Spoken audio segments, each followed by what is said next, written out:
Ive pak dorëzoje pak telefonin Toni. Toni, ti gzim mbaj atë telefon derisa të mbar letra, lutem.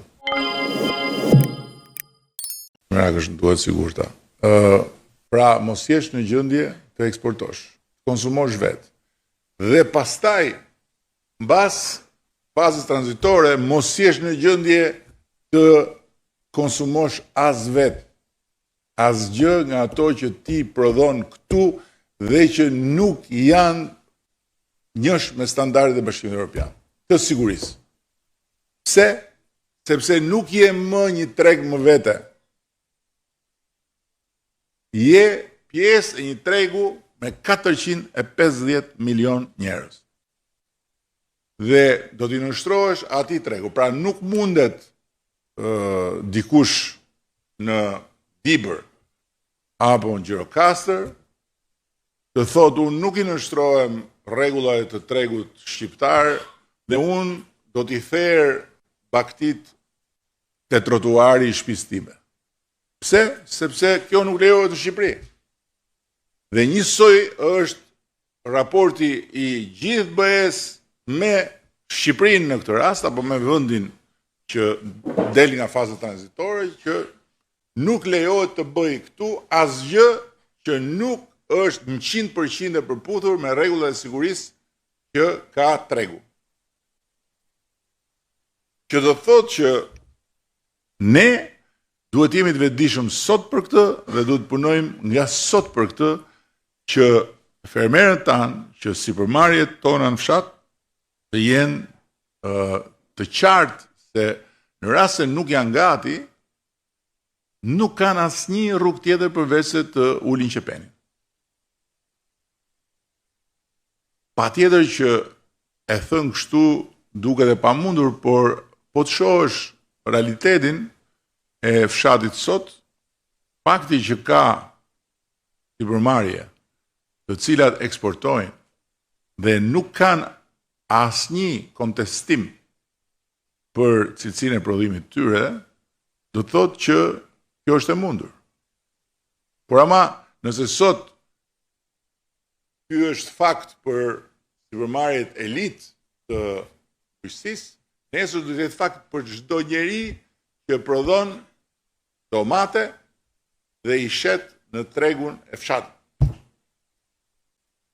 Kaq e thellë është nevoja për transformim dhe kaq I thellë duhet të jetë mirë kuptimi për sfidat dhe si rjedhoj edhe këmbgulja që çdo ditë ne ta bëjmë një hap të vogël përpara. Çdo ditë ne ta bëjmë një hap të vogël përpara. Ne kemi bërë shumë hapa përpara sepse nuk ka nevojë për të pasur një memorie shumë të fortë për t'u kthyer pas edhe për t'u kujtuar se si thereshin baktit në rrugë. Gjithë ata që kanë kaluar nga kthesa e Kamzës, me siguri e kujtojnë që aty ishte një kthes gjaku, në mënyrë jo metaforike.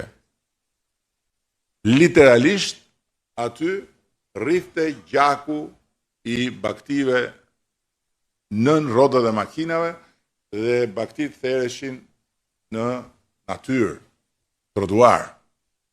Sot kjo pamje është e paimagjinueshme. Sot është e paimagjinueshme që të mendosh që kur shkon për në Shkodër, apo kur shkon për në Vlorë, apo kur shkon për Gjirokastër, rruga tjetër mbushur në dy anët me tezga që shesin në anë të rrugës kombëtare.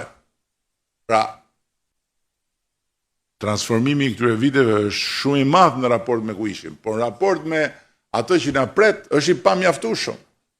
Dhe prandaj duhet jemi shumë të vetëdijshëm për këtë. Dhe kjo kërkon angazhim në nivel vendor.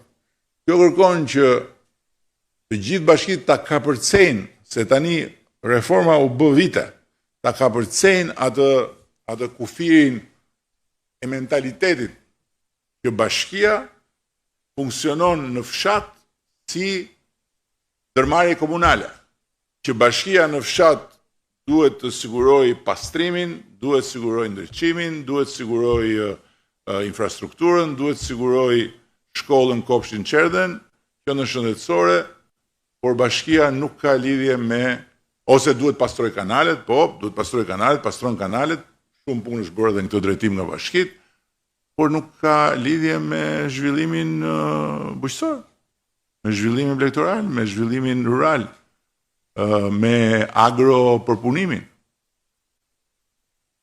Nuk ka nevojë për të shkuar në Spanjë ose për të shkuar në Poloni. Mjafton të shkosh në Greqi dhe të shohësh që çdo bashki ka ortakëri me privatët në struktura të agroturizmit, në struktura të agropërpunimit. Është ortakë atje, bashkia. Edhe merr të ardhura.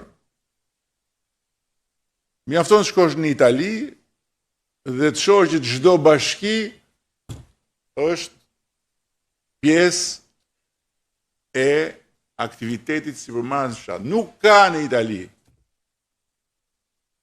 asnjë nga qendrat e mëdha të grumbullimit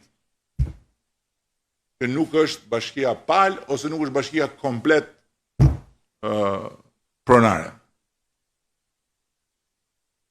Bashkitë e fuqishme të Italisë në veri kanë të ardhura të jashtëzakonshme nga përfshirja në sipërmarrjen rurale, grumbullim, agropërpunim.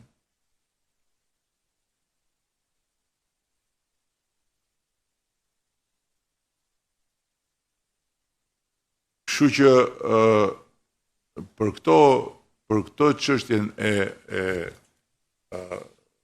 antarësimit do duhet të diskutojmë dhe do duhet të krijojmë një sistem pune. Tu është edhe drejtoria e SASPAK-ut, që është agjencia shtetërore kombëtare e koordinimit të ndihmës, quhet ndihmës, po në fakt e koordinimit të financimeve të huaja, dhe për këtë arsye do duhet edhe të ketë përmes akademisë, përmes Ministrisë Pushtetit Vendor, një informim më aktiv nga ana juaj lidhur me mundësitë që janë për të përfituar nga fondet Bashkimin Evropian, dhe këtu është edhe ministria vetë, që është edhe krye negociatore, që do të flasë në seancën tjetër për masën e ekonomisë dhe të qeverisjes vendore në gjithë procesin e negociatave dhe në procesin e integrimit. Tani, në mbyllje dua të them që është koha të krijojmë një grup pune të përbashkët midis qeverisë dhe bashkive për të trajtuar të gjitha këto probleme dhe për t'i futur në vijë qoftë në aspektin regulativ, pra çfarë duhet që të bëj qeveria, masa, çfarë duhet të bëj parlamenti, çfarë duhet të bëjmë së bashku, këshillet bashkiake etj., qoftë në aspektin e problematikave të natyrave të ndryshme që ju shikoni të arsyeshme të trajtohen. Dhe unë do propozoja që në këtë grup pune të ishte këtë grup pune ta drejtonte Ministri i Pushtetit Vendor, nga ana e qeverisë në këtë grup pune të ishte Ministri i Ekonomisë, ishte Ministri i Kulturës dhe i Turizmit, si dhe Ministri i Mjedisit. Ndërkohë që nga ana juaj të ishte kryetari i Bashkisë Lezhës, kryetari i Bashkisë Maliqit, kryetari i Bashkisë Shkodrës, kryetari i Bashkisë Imarës dhe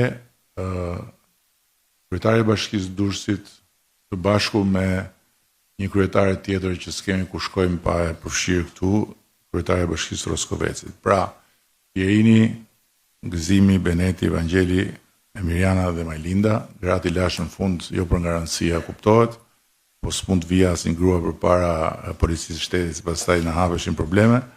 janë përfaqësuesit tuaj në këtë grup dhe ky grup do duhet të trajtojë çështje specifike në drejtimin e Ministrisë për Shtetin Vendor dhe Ministri për Shtetin Vendor pastaj me opinionin e formësuar të grupit për çfarë do çështje do t'i drejtohet qeverisë për ndryshime në vendimet e qeverisë, për ndryshime në ligje, për nxjerrje urdhresash të reja dhe për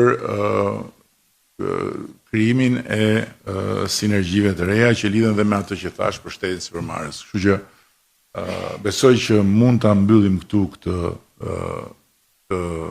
seancë dhe pas një pushimi aktiv dhe rekreativ mund ta fillojmë seancën e diskutimeve konkrete për të gjitha këto fusha, duke përfituar dhe nga prania e disa drejtuesve kryesor që do të bëjnë referimet e tyre jo të gjata, por të domosdoshme, dhe pastaj do t'i hapet rrugë diskutimeve. Shumë faleminderit.